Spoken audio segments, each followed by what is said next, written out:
हाय, पति जितना कमाती है। रचना और अविनाश ने एक ही दिन किड लॉजिक्स मीडिया ज्वाइन किया था।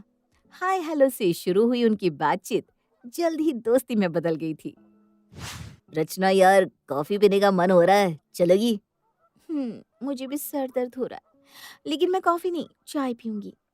एक्चुअली मुझे भी चाय ही पसंद है, लेकिन आजकल की लड़कियां चाय को बड़ा डाउन मार्केट समझती है ना। इसलिए मैंने तुम्हारे सामने शो ऑफ करने के लिए कॉफी कहा। ये किसने कहा कि चाय या कॉफी की प्रेफरेंस से बंदे की क्लास बदल जाती है? और अगर बदलती भी है ना तो भाई हम तो तब भी चाय का साथ छोड़ने वालों में से नहीं है। एक बार हाथ थामा है, इतनी आसानी से थोड़ी ना छूटेगा। एक बात बताओ, तुम मुझे इम्प्रेस करने की कोशिश क्यों कर रहे थे वैसे? अरे यार, तुम तो पीछे ही पड़ जाती हो। कुछ नहीं बाबा, चलो ना अब चाय पीते हैं। फालतू बातों में दिमाग लगाना बंद कर दो। रचना की बातों के भंवर में अविनाश उलझता ही जा रहा था। साथ में चाय, कॉफी और लंच करते करते कब उन दोनों की दोस्ती प्यार में बदल गई, उन्हें एहसास तक नहीं हुआ था। रचना, तुमने मुझसे पूछा था ना, मैं तुम्हें इम्प्रेस करने की कोशिश क्यों कर रहा था? हाँ, पूछा तो था, बताओ। क्योंकि मैं तुमसे प्यार करता हूँ। तुम्हारे साथ रहता हूँ तो मुझे अच्छा लगता है।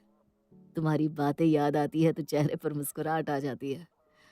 और तुम्हारा ख्याल तो मन से जाता ही नहीं है। तुम सच कह रहे हो अविनाश? ये कोई मजाक की बात है क्या? हाँ, सच में मैं तुमसे बहुत बहुत बहुत प्यार करता हूँ। रचना और अविनाश अब पूरे ऑफिस के लिए लव बर्ड्स बन गए थे।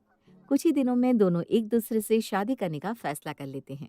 शादी के बाद, अरे यार, तूने शादी कर ली और ऑफिस के स्टाफ को बुलाया तक नहीं? अरे भाई, हम कौन सा तुम दोनों चंदा चकोर की जोड़ी को नजर लगा रहे थे? ऐसी बात नहीं है यार, वो शादी मेरे गांव से हुई ना, इसलिए मैंने दिल्ली के दोस्तों को इनवाइट नहीं किया था। तुम लोग टेंशन ना लो, तुम्हारी पार्टी तो आज यहीं करवा देंगे। क्यों अविनाश? अरे हाँ हाँ, क्यों नहीं। लंच के समय रचना पूरे स्टाफ के लिए बाहर से खाना ऑर्डर कर देती है। अरे यार, तू बुरा मत मानना, लेकिन हर लड़की यही चाहती है कि उसका पति उससे ज्यादा कमाए, ऊंची पोस्ट पर हो। लेकिन तूने तो अपने बराबर सैलरी वाले अविनाश के साथ शादी कर ली। देखो, मैंने अविनाश से प्यार उसका दिल देखकर किया था, उसकी दौलत या सैलरी देखकर नहीं। मैं अपने पति के साथ बहुत खुश हूँ। आगे से कभी ऐसी बातें मत करना। अरे यार, आज नहीं तो कल तुझे समझ में आ ही जाएगा कि अविनाश के साथ शादी करके तूने कितनी बड़ी गलती कर दी है। हमारा एचआर मैनेजर कब से तेरे पीछे पड़ा था। हर महीने 1.5 लाख रुपए उसके अकाउंट में आते हैं। सोच, तेरी कितनी ऐश होती उससे शादी करके। मेरी राय में तो तुझसे बड़ा बेवकूफ कोई हो ही नहीं सकता। रचना अपनी मस्खरी सहेलियों को समझा रही थी, लेकिन उसकी सहेलियां उसकी टांग खींचने में लगी हुई थी। तभी रचना और उसकी सहेलियों की बातों की आवाज अविनाश के कान में भी पड़ जाती है। रचना के दोस्तों को लगता है कि मैं रचना को डिजर्व नहीं करता हूँ। देखो तो कैसे मेरा मजाक बना रही है। कुछ दिन बाद, वेरी गुड रचना, तुम्हारी परफॉर्मेंस लगातार इम्प्रूव हो रही है। और Avinash, your performance is pathetic. अरे बरखुदार, ऑफिस आकर थोड़ा हाथ पैर हिला लिया करो। अपनी वाइफ को देखो, तुम्हारे बराबर सैलरी लेती है, लेकिन काम तुमसे 1.5 गुना करती है। अरे उससे ही सीख लो कैसे स्टार परफॉर्मर बना जाए।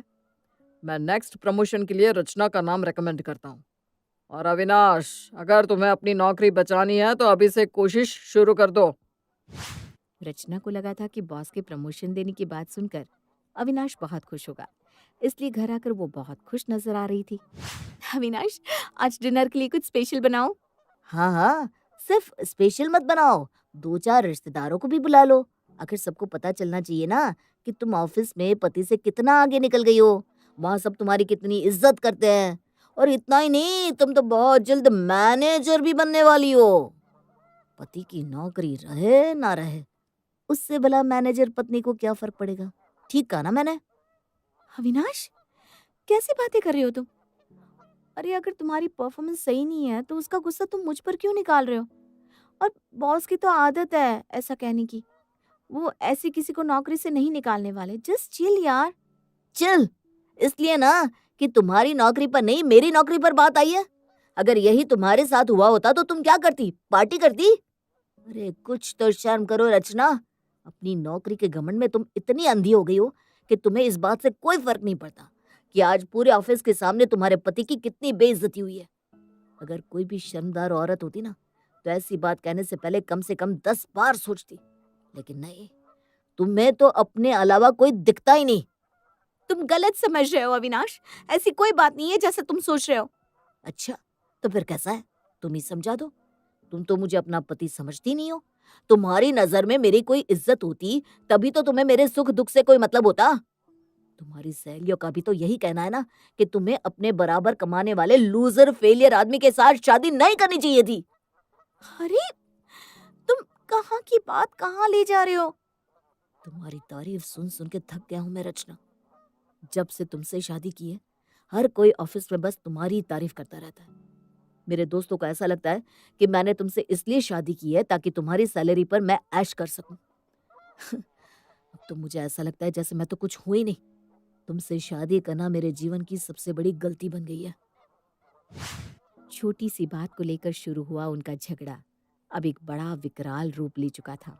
अगले दिन सुबह ऑफिस में क्या यार अविनाश, तू अभी तक मुंह लटकाए घूम रहा है?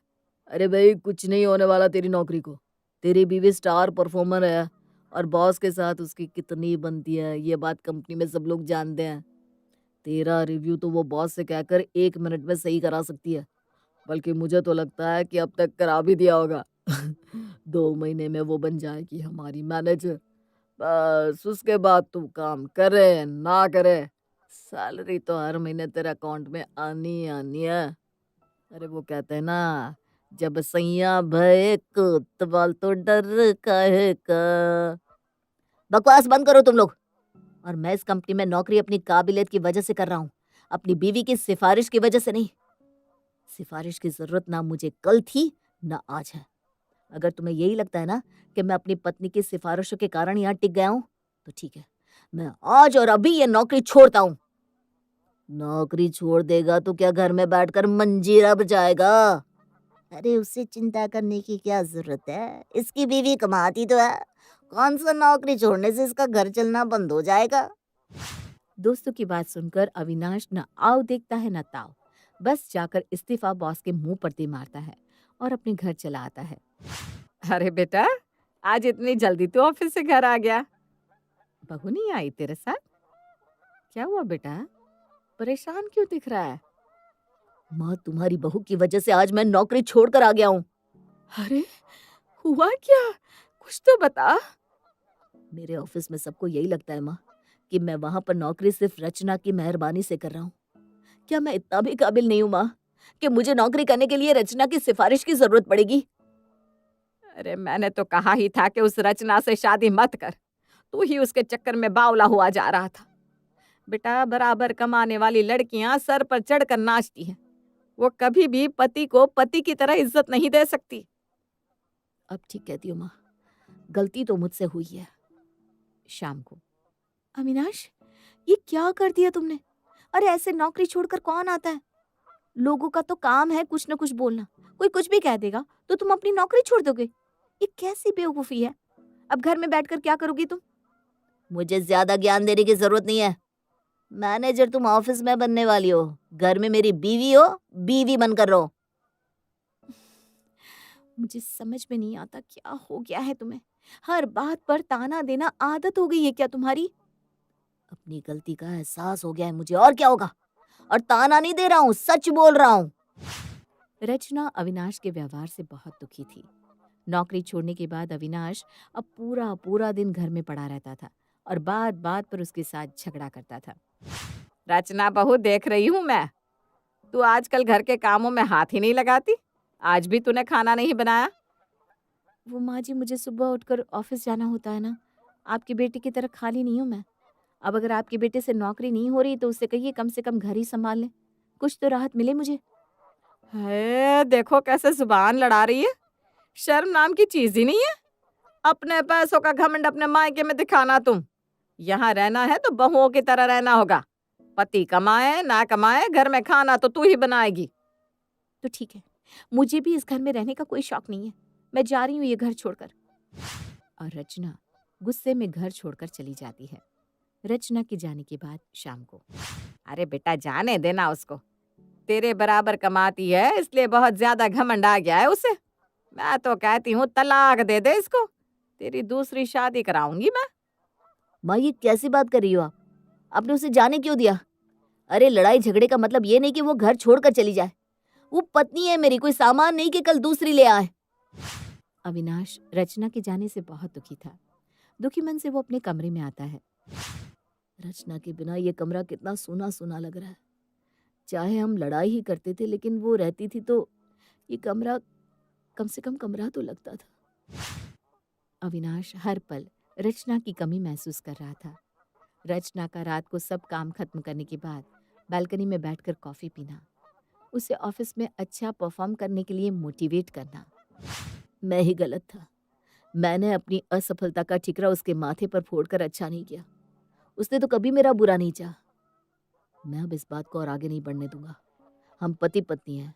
हमारे बीच की बातें इस बेडरूम के बाहर नहीं जा सकती। इतना सोचकर अविनाश कार की चाबियां लेकर तुरंत ही रचना को लेने निकल पड़ता है। अपने घर चलो रचना। तुम्हारे ना होने पर मैंने महसूस किया कि तुम्हारा होना कितना जरूरी है। मैं भी तुम्हारे बिना खुश नहीं हूँ अविनाश, लेकिन शायद तुम मेरे बिना खुश रहोगे, ऐसा सोचकर मैं तुम्हें छोड़कर चली आई।